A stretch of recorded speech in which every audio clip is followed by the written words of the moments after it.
This is the first PR package or PR kit na na-receive ko from a well-known vlogger.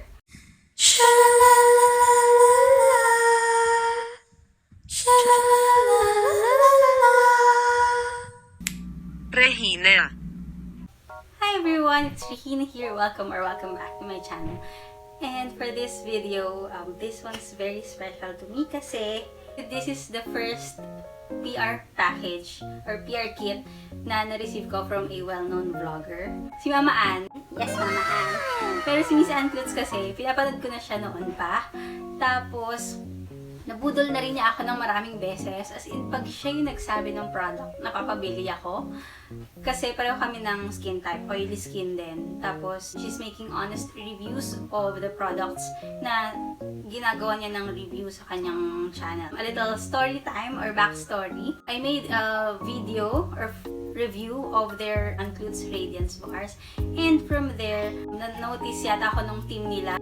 Yes, napansin nila yung video ko and they approached me saying if they can use a clip of my video, of that particular video, to use for their social media accounts, which syempre I agreed to naman.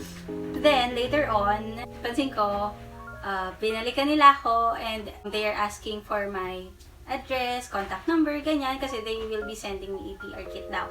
So today, on this video, we will be unboxing their PR kit. So this is from Anne Clutz Beauty Solutions.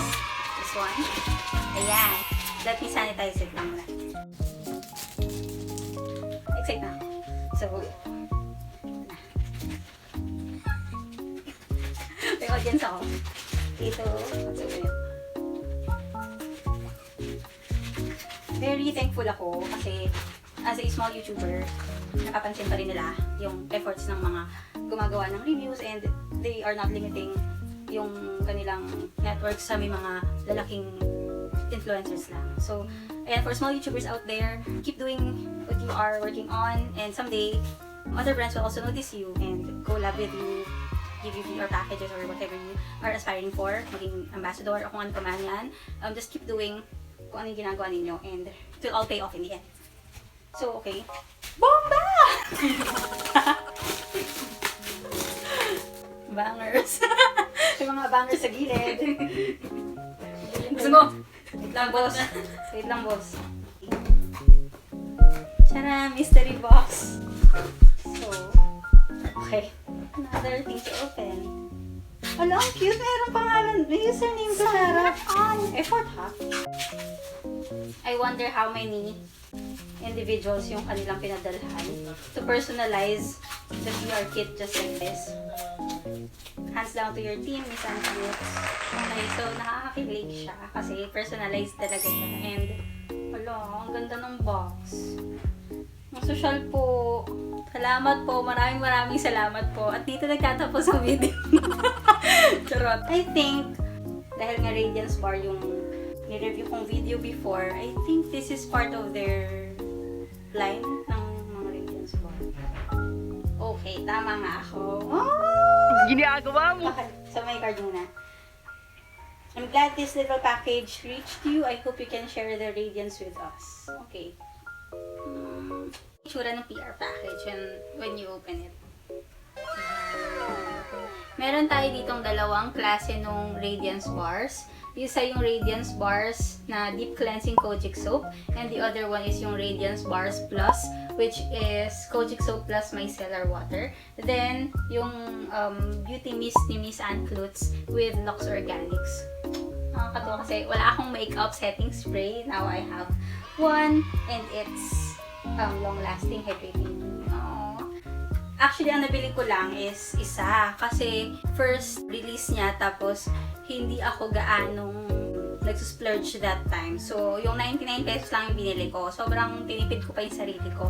Pero meron kasing dalawang variation yun. Yung Kojic soap plus Micellar Water tsaka yung deep cleansing Kojic soap. Ang binili ko lang yung deep cleansing Kojic soap. So, now I have two. Actually, hindi pa ubusin muna ko. Pero it's a good thing meron na tayong stock. Yes. Sponsored! Ewan ko, isa sa mga na-notice ko kasi is, di ba, dito nabanggit ko kung ano yung naging result sa akin. And up until now, I am using that soap. Hindi ko pa rin ubos yung unang cut niya. Hanggang ngayon meron pa rin. I use it twice daily. Isa sa morning paggising ko and isa sa gabi before I go to bed. But now, I also have to try this Kojic soap plus Micellar Water. Actually, sa dami ng soap brands out there, feeling ko ito pa lang yung nakitaan ko ng variation ng Kojic soap plus Micellar Water. Kasi, di ba parang mostly Kojic soap plus calamansi, plus papaya, plus glutathione, ganyan. Pero, ito yung first na nakitaan ko na may kasamang Micellar Water. So, excited ako about this one. I'll also make a review about this Kojic soap plus Micellar Water and also this beauty mist. Well, actually, excited din ako dito talaga. Ang ganda na dito. Tingnan nyo naman yon, parang grad pick. Ayan, di ba? Ayun o, parang grad pick naman, mamaan. Pero ang ganda. Wala, gusto ko siyang buksan. Okay, tingnan natin. Karitsura niya sa loob. Lux Organics Beauty Mist is lightweight yet gives your makeup a long-lasting and smooth finish.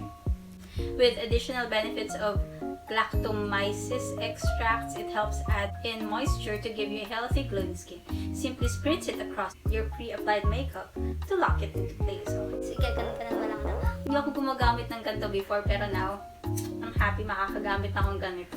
So, tatagal na yung mga makeup ko, iwas hulas, ganyan. So, ay, ang saya-saya! And I'll give you an update about this Kojic soap plus Micellar Water. So, for those who are wondering kung para saan yung Micellar Water, it's also indicated at the back dito sa packaging. It says here, Micellar Water helps remove makeup, dirt, or other impurities away from the skin without stripping off moisture. So, Micellar Water, pinakakilala kong ganyang product is Garnier or Garnier. Kasi sila yung gumamit ako nun before, talagang pang-remove ko siya ng makeup na hindi mahapdi sa eyes, walang stinging sensation din sa face, tas it effectively removes dirt and makeup on your face. Nice. So dahil yung micellar water, it removes makeup and dirt from the face, gagamitin ko na siya agad dito sa aking makeup look pag-wash ko ng face. And, binuksan ko na. So, nakakatuwa yung kulay niya. Hindi siya solid orange kagaya nitong isa. Parang medyo translucent. I just pushed one that time. Ayan. At ang bango na naman niya. Okay, gusto ko na naman yung amoy niya. Hindi matapang. Yan. Ayan o. So, para siyang, ang tawag sa ganito? Parang translucent, glycerin. Taray ng glycerin. Ayan. So, of course, 4 na naman yung laman niya sa loob. Okay. Gusto kong itry siya. Mga siguro 3 days ko ulit siya itatry. And let's see kung anong effect niya. Okay, so I'm done washing my face with the Kojic plus Micellar soap. What I noticed right away is mabula rin siya kagaya ng Kojic soap na isa. Tapos, as you can see, and after washing my face, nawala na talaga yung makeup ko. So, I think it is effective in removing makeup and also the stubborn dirt or deep-seated dirt yan sa inyong face. Kasi naglagay ako ng, syempre, ng kilay, ng mascara. Yung mascara ko pa nga ata water. Ginagawa mo! Basta yun, naglagay ako mascara, naglagay ako ng highlighter, blush, foundation. Tapos, pa ba? Yung sa lips, syempre, hindi ko naman yan sinapunan. But, basically, ayun. Marami naman ako nilagay talagang product sa mukha ko. And as you can see, tanggal na niya lahat.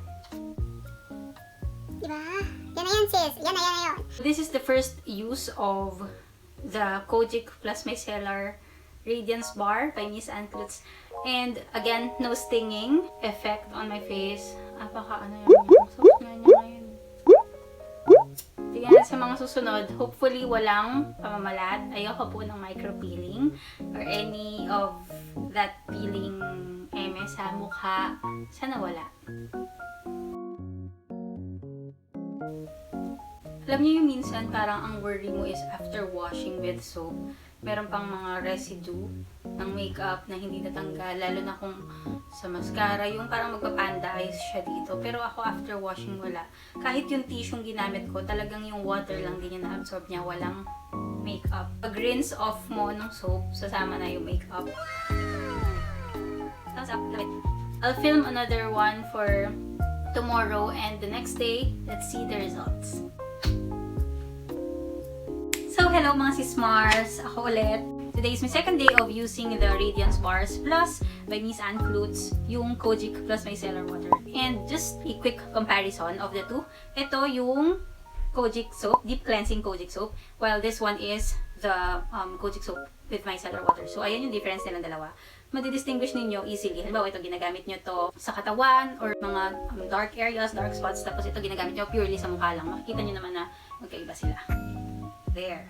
What I noticed din pala is, kasi si Kojic soap, diba, pinaka-power niya is skin lightening. So, if Kojic soap alone, in-expect natin na talaga mag-lighten yung skin. But Kojic soap with micellar water means i-cleanse niya muna yung skin mo, then saka niya sasaluhan ng lightening effect. So, which is, for me, is a better option. Maganda kung pagsasabayin silang dalawa. Twice the power.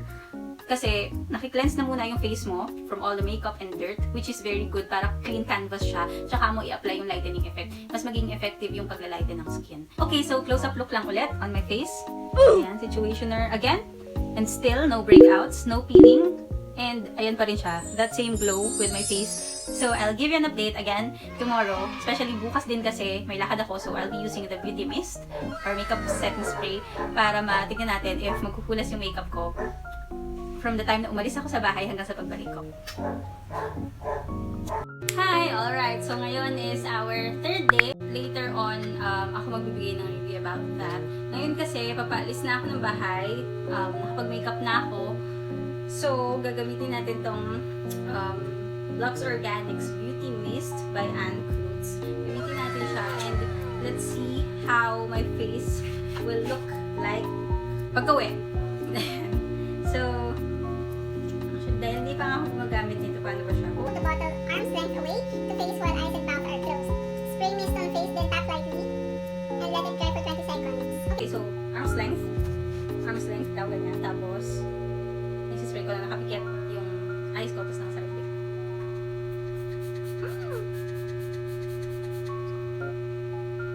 Okay. Tapos let it dry for 20 seconds. Ang bango niya ha? Ang bango? Kahit dito na okay. Ayan. So, let's see later on kung ano bang effect niya sa makeup look after almost an hour. Siguro mga 1 hour ako mawawala. Okay, ayan. So, it's a bit dry right now. Take a look sa aking face kasi dito natin i-compare later pag uwi ko yung itsura nito. I also go for light makeup lang pag aalis. Hindi heavy. I don't put on eyeshadow. Of course, kasi saglit lang din naman ako. So, there. Meron pa rin siyang glow. Let's see later kung puro oil na ba yan or magsasmudge ba or what, I don't know. Let's see. Considering kasi na naka-face mask and face shield sa aking pupuntahan. So, let's see. And I'll see you guys later.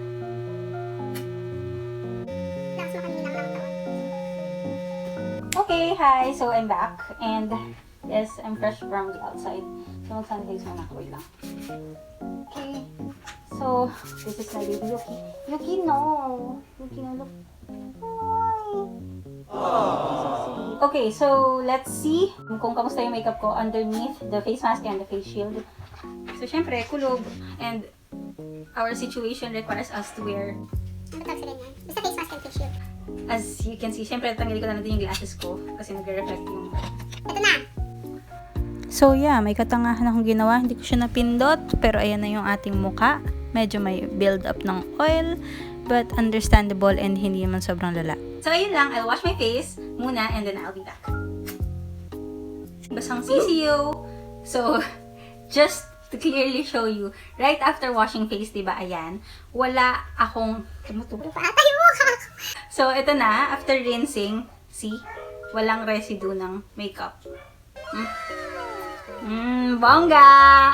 So, gusto natin yung ganyan. Kasi, naka-mascara ako, naka-eyebrow pencil ako, pero wala siyang residue na makikita. Siyempre yung lips ko, meron pa yan dahil ayun, may orange. Kasi pag nagsasabon, ginagawa mo. Pero yung sa mukha, considering na naglagay ako ng primer, foundation, eyebrow pencil, mascara, blush, ayun. Ayan, so I'm very happy talaga with that soap. kasi natatanggal niya yung makeup. So, after washing, hindi ko na, dati kasi, mag-wash ako ng face, tapos mag-remove muna ako ng makeup using the Garnier na Micellar Water. Tapos, mag-wash ako ng face just to remove pa yung excess kasi at least nasabunan. Tapos, tsaka ako mag-apply pa ng toner and all other skincare stuff na ginagamit ko. But for this, kaya na-try din naman natin. So, yun lang muna yung ginagamit ko. Then, diretso, wala na. Punas na, yun na yun. Hindi na ako naglalagay muna ng iba para makita natin yung pure effect ng soap alone. So, ayan. Look at my face. So, even after washing, I can see na meron pa rin siya ng glow. Hindi yung dry, na parang flaky. So, ayan. Okay, so that's it for this third day of using Kojic Soap Plus Micellar of Radiance Bars Plus. And I would say na, yes, it effectively removes makeup using the micellar na component. And if it lightens, balikan natin yung clips. So, I'll show here a photo of the first day, second day, and today, the third day, para meron comparison kayo na ulit ang mag-judge kung nag-lighten ba yung skin natin. So, that's it. I hope you like this video. Do give it a thumbs up. And muli, maraming salamat po sa Anne Clutz Beauty Solutions and to Miss Anne Clutz for making such a great product for the Filipinas and Filipinos out there. So, you can purchase their products. Ako nabili ko sa Shopee and I think they also have resellers.